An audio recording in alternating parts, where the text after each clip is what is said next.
Okay, so before we can talk about the assassination, we really have to dive into the backgrounds of each of these people. So first we're talking about Abe Lincoln. So at the age of 25, his life took a really big turn in terms of politics, and he was elected to local government in Springfield, Illinois, where he resided for most of his life. So he taught himself law, opened a law practice, and that earned him the nickname of Honest Abe. So he was really a self-made man. His ideas of slavery and ending slavery really gave him popularity, especially with people of the North. And in the presidential election of 1860, he got so many more votes than any other candidate, so much more. He didn't even have any from the South, and he still ended up winning the election. And he had very good morals. He thought that all men deserved inalienable rights, but he still believed that African Americans were not quite equal to white people, and his ideas were mainly the reason why John Wilkes Booth didn't really like him. So, now an ad break from our sponsor, CW Records. So now that we talked about Abe Lincoln, we need to talk about the assassinator, John Wilkes Booth. But not only are we going to talk about his background, we're also going to be talking about the plans that he had to assassinate Lincoln. So John Wilkes Booth was a Southern sympathizer who was really upset that the Confederates lost the war and that slavery was ending.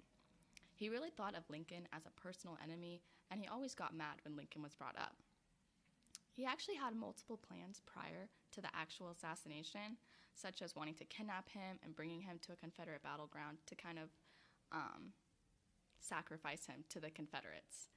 He was a psycho man.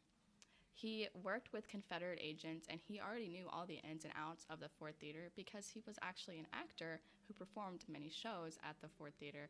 And what's funny is that Lincoln was a fan of John Wilkes Booth, which just is very ironic. So not only did John Wilkes Booth want to assassinate Lincoln, he wanted to assassinate all of Lincoln's administration to throw off the North and give the Confederacy time to rebuild and re-strengthen so that the South could ultimately take over. Booth's plan to assassinate the rest of Lincoln's administration did not end up happening because Booth's gang members did not follow through with their actions that Booth wanted them to do. It's just been found out that Robert E. Lee is wanted for $25,000, and we're going to hear more details from Sammy.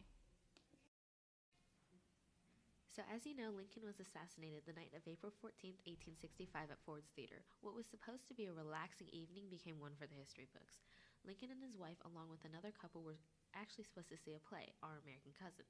However, Booth had gained access to the presidential booth beforehand using his actor connections. Then, at the right moment, he shot Lincoln and yelled, "Sic semper tyrannis," then jumped onto the stage, breaking his leg.